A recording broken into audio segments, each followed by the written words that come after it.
Bonjour à tous. Aujourd'hui, le thème d'aujourd'hui, c'est « Croyez-vous penser ?»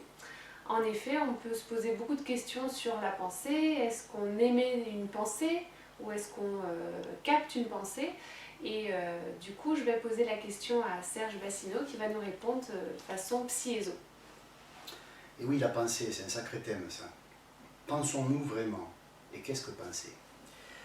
Je vais prendre le cas d'un poste transistor d'avant, hein, les petits postes que nous avions, où nous cherchions la fréquence, on essayait de trouver Monte Carlo, de trouver Europe 1, de trouver de stations comme ça, des stations émettrices. Bon.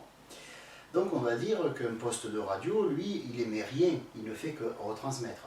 Il capte des radios, une onde, il transforme cette onde en son, pour ce qui est du poste, ou en image pour les postes de télé. Bref, il ne fait que capter. Est-ce que nous pensons vraiment ou est-ce que nous sommes des postes qui captent des émissions de pensée? Parce qu'on sait qu'il y a l'inconscient collectif. Donc s'il y a un inconscient collectif, il y a une foule d'idées, il y a une foule d'émotions, il y a un tas de... il y a un réservoir de pensée dans l'inconscient collectif. Alors nous sommes tous branchés à l'inconscient collectif. Est-ce que nous pensons ou est-ce que nous agissons ou réagissons à la manière d'un poste de télé, à capter des images, des sons et à les retransmettre ensuite? Qu'est-ce qui se passe exactement? Bon. Que dit la psy-éso à ce sujet? Elle est formelle à ce niveau-là, il n'y a pas à tergiverser. L'être humain ordinaire, l'être humain de la vie de tous les jours, qui n'a pas de connaissances ésotériques, qui n'est pas au courant de comment fonctionne l'esprit, est toujours en mode réception. Il est un poste récepteur et jamais il est un poste émetteur. C'est-à-dire qu'il a un programme interne, ce programme va lui servir, on va dire, de garde-fou, il va recevoir à longueur de journée des ondes émises par l'inconscient collectif, et ces ondes trouveront, on va dire, grâce à ses yeux, uniquement s'ils sont en corrélation, en correspondance avec le programme de base. C'est-à-dire que si le programme de base c'est la méchanceté, eh bien, les gens ne vont capter de l'inconscient collectif que des choses liées à la méchanceté. Si le programme de base c'est l'égoïsme, il y aura que la personne va capter et surtout ne retenir que des choses qui sont propres à son petit nombril et qui vont l'intéresser elle. A l'inverse, une personne qui est altruiste, une personne qui est remplie d'amour, qui veut aimer son prochain, l'aider, etc., ne va capter et retenir, parce qu'elle captera de tout, mais elle retiendra exclusivement ce qui est lié à son état d'esprit, à sa façon de penser. Bon. Donc on va dire que l'être humain reçoit des ondes, ces ondes sont captées, sont transformées, et doivent absolument correspondre avec l'étalon modèle qui est à l'intérieur de notre, on va dire, de notre cerveau, on peut dire, de notre mental. Bon. Si cet étalon modèle est respecté, si les ondes qui viennent correspondent ou sont similaires ou sont complémentaires, hein, parce que bon, des fois il y a la complémentarité aussi, il n'y a pas que la similitude. Donc si ces ondes sont similaires ou complémentaires, à ce moment-là, elles seront conservées et elles seront restituées ou telles quelles ou améliorées selon nos schémas, nos conditionnements. Donc un être humain est quelqu'un qui ne pense pas. Un être humain, c'est un poste de télé, il reçoit des images et des sons, il les transforme, il reçoit des ondes plutôt, il les transforme en images et en sons, ou comme un poste de TSF, il reçoit des ondes, il transforme en son, en paroles, mais il se contente de faire ça. Donc je sais que ça peut choquer, on peut rester éberlué et dire mais qu'est-ce qu'il dit? Il exagère. Il y a bien des moments où nous émettons une pensée. Non, en fait, nous avons l'impression d'émettre une pensée, mais en fait nous ne faisons que réémettre. Autrement dit, c'est comme si papa et maman avaient une façon de se comporter, on les a copiés, et en effet on est en mode émission au moment où on parle ou on s'exprime, mais on ne parle et on ne s'exprime que comme le faisaient papa et maman. Hein, de la même façon, voilà pourquoi ça peut être trompeur. On a l'impression qu'on est notre propre chef, notre propre Dieu, notre propre maître, etc. En fait, on ne fait qu'énoncer des vérités qui sont invariables, qui sont nos vérités, et ce sont des choses que nous avons captées, qui nous ont marquées, et comme elles nous ont marquées, ben, elles sont restées en nous, et nous faisons, à longueur de temps, nous faisons que réémettre les mêmes émissions. Hein. C'est comme si on avait aimé, je ne sais pas moi, des épisodes à la télé de Lost, par exemple, et à longueur de journée, on réémet les images et les sons. Alors on a l'impression qu'on est en mode émission, bien sûr, mais en fait, on ne fait qu'émettre ce que nous avons préalablement capté. Que ce soit préalablement capté dans l'immédiat et on le restitue, ou préalablement capté dans le temps et que nous avons gravé en nous et que nous restituons régulièrement tous les jours.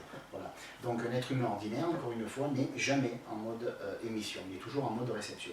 Alors à quel moment l'être humain est en mode émission? Ben, simplement, à partir de la première initiation, qu'on appelle l'illumination psychique, ou ce que les gens appellent être illuminés. Vous savez, il y a des gens qui racontent leur expérience personnelle, ils ont vécu des moments un petit peu difficiles, ils sont tombés en profonde dépression, et d'un seul coup, il s'est passé quelque chose, il y a eu un tilt, pouf, d'un seul coup, ils se sont sentis connectés, ils ont une expérience mystique ou spirituelle, ou on l'appelle comme on veut, et cette expérience a fait qu'ils ont eu l'impression de tout connaître, de tout comprendre, d'être branchés à tout le monde, d'être branchés avec la planète, avec les animaux, les végétaux, et à la suite de ce genre d'expérience, il en reste toujours quelque chose, même si elle ne dure pas, et elle ne pourrait pas durer sinon on pèterait un câble, ce serait trop puissant et trop haut pour nous. Donc à la suite de ce genre d'expérience, la personne se retrouve en mode émission, oui, en effet, elle peut capter des ondes, faire un tri, une sélection, et n'émettre que ce qui est bon pour elle. Mais même là, elle va être en mode émission de ce qu'elle aura choisi, de ce qui se trouve déjà en elle. Alors ça c'est l'illuminé. Après quand on arrive à la deuxième initiation planétaire, qui est l'illumination spirituelle, à ce moment-là, non seulement notre émotionnel est propre, mais notre mental est nettoyé aussi. Et à ce moment-là, on est capable de regarder à l'intérieur, de virer tout ce qui ne nous convient plus, et qui ne correspond plus à la réalité, enfin à l'actualité extérieure, et on peut capter, oui, mais faire le tri et n'émettre que ceux qui nous intéressent. Et même mieux, on peut aller à un niveau dessus, parce que nous avons la seconde initiation, donc nous pouvons commencer à créer des pensées, les créer de toutes pièces, c'est-à-dire des idées, des images qui ne sont pas dans l'inconscient collectif. C'est un petit peu ce qui fait peur dans les gens qui sont dits originaux. On se dit, tiens, celui-là, il n'est pas fait comme les autres, il a des idées qui ne correspondent pas aux idées sociales admises par le commun des mortels. Bon. C'est vrai qu'une fois que les premières personnes ont entendu ça et que les autres ont entendu ce genre de propos, maintenant tout le monde veut être original. Tout le monde veut avoir des idées. Bon, et on s'aperçoit de quoi? On s'aperçoit que cette recherche de l'originalité, elle n'est pas originale parce qu'elle est la même chez tout le monde. Tout le monde essaie d'être original de la même façon. Et du coup, il n'y a plus aucune originalité. Donc la véritable originalité n'est pas quelque chose qui est recherché, n'est pas une chose que l'on peut produire. L'originalité, c'est un effet définitif. C'est-à-dire que vous êtes devenu différent, et vous avez un mode de comportement et de réflexion qui est différent. Vous n'essayez pas d'être original, vous l'êtes malgré vous.